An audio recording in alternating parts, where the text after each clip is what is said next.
Why should we bother caring about Will Smith? Well, I said this quite a few months ago, actually, in a previous episode. And the point about Hollywood is that it's PR magnified. So when something goes wrong in Hollywood, even the most minor thing, it gets blown out of all proportion. So the great thing about this is that when we have things that go wrong in our own organizations or even in our own personal brands that may not have anywhere near the global impact that it does in Hollywood, we can start to see some of the patterns and some of the techniques that Hollywood uses to try and overcome this. And that can all be applied to human nature and to PR as a whole. So as I say, what happens when it's small gets much bigger when it's Hollywood. We can see the mistakes.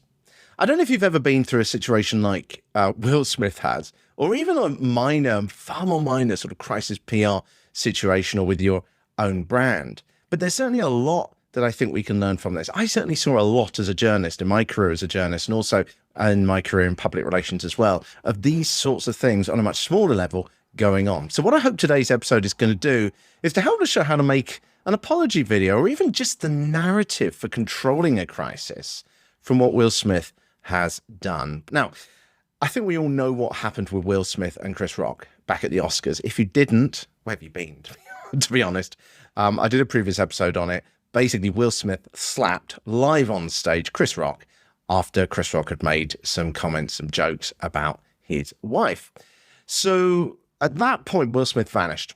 No real surprise on this. He was booted out of the academy and he sort of just disappeared. And there was a lot of pressure from the different entertainment media in particular. I remember Variety came out. This was one of the reasons that I did that previous episode and said, look, he's got to talk. He's got to come out and talk because at the moment, the narrative is just going all over the place.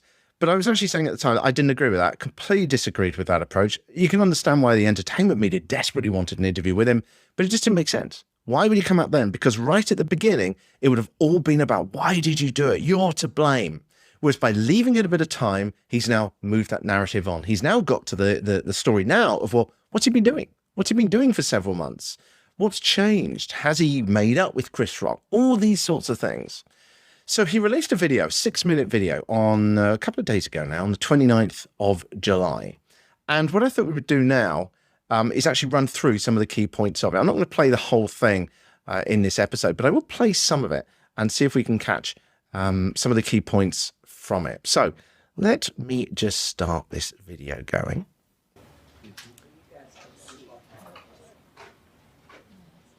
So the first thing you notice, there's a bit of background sound. There's no music. And there, a deep breath there in the background. So there's no production. There's no slick video. It's trying to create that authentic approach. It's like the sound is recording. Will's just walked in. He's about to answer some questions. And of course, none of this has been pre-planned. Of course, if you're working as PRs, you would have done a lot of practice and briefing with him in advance. It's all looking pretty bland, but he's dressed in a polo shirt and he's got a baseball cap on. So it's not somber, but it's not lively. It's not like a suit or anything like that. So again, he's kind of showing it's almost like he's just come out of a room and he just wanted to answer these questions. Again, it's trying to create this narrative brand of being an authentic interview with him. So the first thing he's doing, he's looking at the screen. Why didn't you apologize to Chris in your acceptance speech? So what he did there was he put a caption up on the screen that said, why didn't you apologize to Chris in your acceptance speech?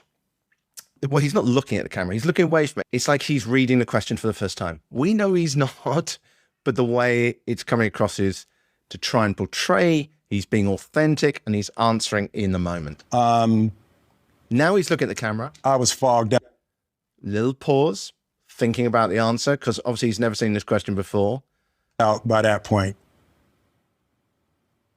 It's all fuzzy. I've reached out to Chris, and the message that came back is that he's not ready to talk, and when he is, he will reach out. So I will say to you, Chris, I apologize to you. My behavior was unacceptable. Now, this is really interesting. He's immediately, I don't know whether you felt this one too, but it felt a little bit like he was actually going on the attack on Chris Rock. He's kind of almost saying, Chris Rock hasn't wanted to talk to me. and I'm being the bigger man. I don't know whether he's doing that deliberately. It's a little bit of an interesting approach to take there, but that's kind of the narrative that's coming across. But it's sounding almost like Will Smith trying to portray himself as being like, look, I'm ready to chat. And I'm here whenever you're ready to talk. I want to apologize to Chris's mother. I saw an interview that Chris's mother did.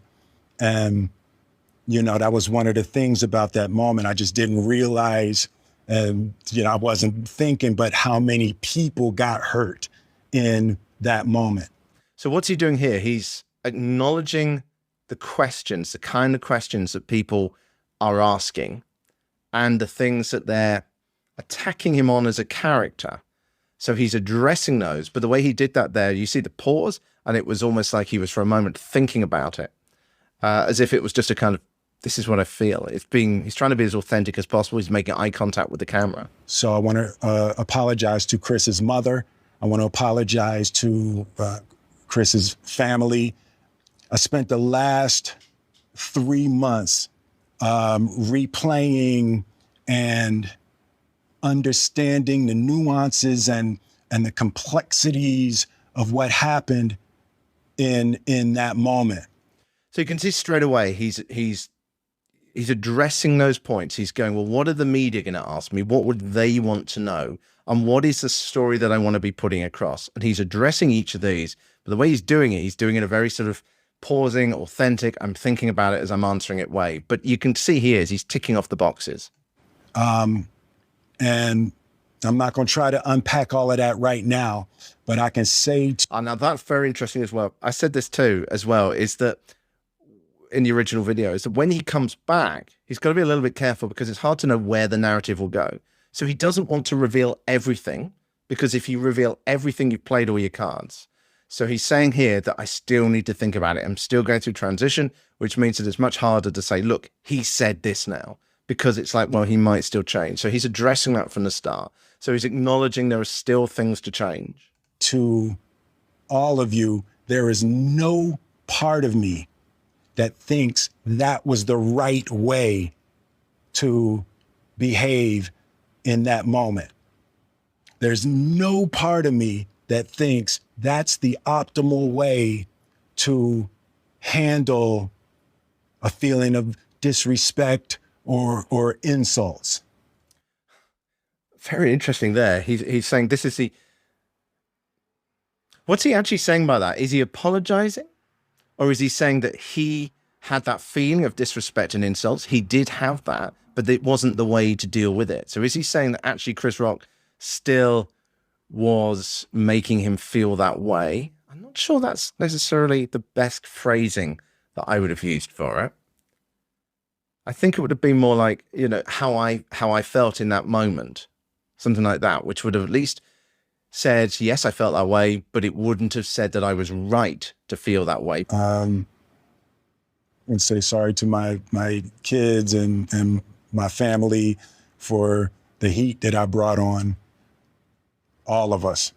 To all my fellow nominees, you know, this is a community. It's like I won because you voted for me. And it really breaks my heart to have stolen and tarnished your moment. It's really interesting, Gid. You can literally feel this checklist. He's addressing the key points as he's going through it. So he's now addressing the community, he's addressing his family. Another point is you notice the way that this is not a clean speech. Again, it's meant to feel like you're thinking about it on the spot. I don't know how familiar you are with him, depending on what country you're in, but we had a prime minister in the UK called Tony Blair, who was an incredibly effective orator, very, very good. And one of his techniques was that even when he knew the answer, or, you know, he never said this, but it was blind the obvious, this was how it worked. Even when he knew the answer, he would still pause and make it look like he was thinking about the answer the whole time. And it felt so much more authentic and so much more engaging because it was almost like it came across as the impression that he cared, just like Will Smith is doing right now, and that he's thinking about it in the moment and that he's thoughtful and he really does think things through. And that he's digging into his heart as well. It's not just a clinical calculation. It is about feeling. As we know from PR, so much is about feeling. What would you say to the people who looked up to you before the slap, or people who expressed that you let them down? So this is another question. He's looking away from the camera, supposedly reading it for the first time. So there's two things. One, disappointing people is my central trauma. I hate when I let people down. So it hurts. It hurts me psychologically and emotionally to know I didn't live up to people's image and impression of me. And the work I'm trying to do is I am deeply remorseful, and I'm trying to be remorseful without being ashamed of myself, right? I'm human. I know it was shocking, but I promise you, I am deeply devoted and committed to putting light and love and joy into the world. And, you know, if you hang on, I promise we'll be able to be friends again. That's an interesting one, isn't it? So he's starting to round up now, and he's basically appealing directly to the fans now. So he's addressed all the individual ones, and he's now really talking into the camera. If you're watching this on video, he is saying that he hopes that he can be friends again. Clearly, he wants to come back into the movie industry. You can understand that. But he's also acknowledging the fact that it's not the time yet by what he's saying, which I think is good. And that was the end of the video. I'm going to round up some of my key observations in the next newsletter, by the way, at thepublicrelationspodcast.com, the public relations let me try that again. The publicrelationspodcast.com. Believe me, I did used to work in radio. Stumble anyway. But this is my real sort of takeaways from it then, I think. I'm not sure that was exactly 6 minutes, but it was certainly very interesting from a PR narrative point of view. You know, what can we pull away from this? First of all, it's about controlling the narrative. Look, he's released a video on social media, on his own social media. He's bypassed the entertainment media and the traditional media. He's not done what used to happen, whereby you'd organize that one interview and then go and talk to some friendly person. Now, we've seen things like this, like with Harry and Meghan, where they've gone to Oprah and they've done a really nice sort of fluffy interview. But we've also seen other people where they've gone to the media thinking that they were going to get a good time, and they get absolutely hammered and ripped apart. So by doing this, by releasing just a short video, he's controlling the narrative. He's putting out the only details that the entertainment press can go and can put in their own coverage now. They can't ignore this story. Everyone's going to be talking about it. So the only information they have to use is the information that he has put out. So they're going to have to report on what he wants to say. It's clearly produced in-house. He's clearly practiced the questions. He's clearly gone over them plenty of times. But the way it's been done, no gloss, no fluff. He's dressed in fairly ordinary day-to-day clothes. There's a lot of pausing, a lot of supposed thinking.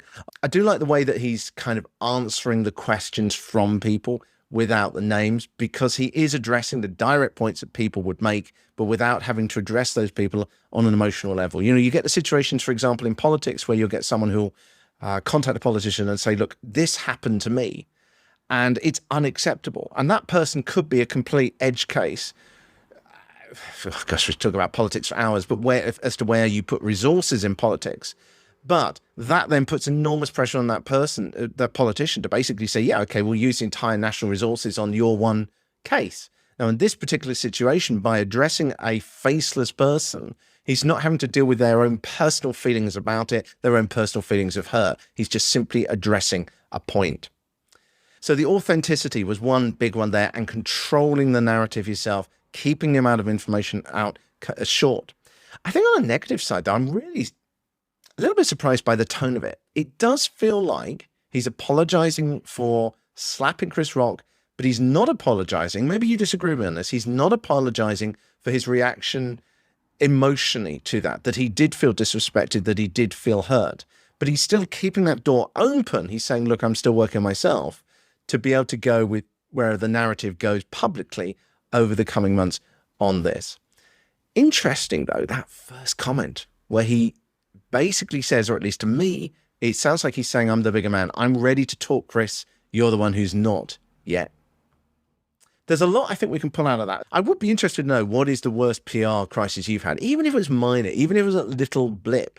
And I would love to get you on the show if you don't mind sharing. Now, obviously, no names, no need to say anything like this, but I'd love to talk to you about the strategy that you went through. Let me know. You can reach out to me on Twitter. You can direct message me at that PR chap. Or of course, there's an email address in the newsletter at thepublicrelationspodcast.com. One interesting one. I'm going to try and do more of these as things happen in the PR world and things that we can learn from as they happen. Can you build a personal brand to help your organization? This is something that is quite close to me as well, because this podcast, as I know a few people have been asking about now, is not my job. It's not my full-time thing. I'm doing this as a passion project. I have another full-time job as well, but I'm using it to help both me and my organization to develop what they're doing. So that is coming up next week. Dominic Walker will be back with us talking about how he's been developing a personal brand. Again, not on a Will Smith level, but on the level of, ordinary people like you and me. Got so much more coming up as well. Hoping to speak to that person from Cannes as well. Maybe she could talk about Will Smith too. I hope you don't have a crisis like Will Smith this week, but if you do, then I think we can learn a lot from this video. Have an awesome couple of days, and we'll be back to you in a couple of days' time with that extra interview from Dominic.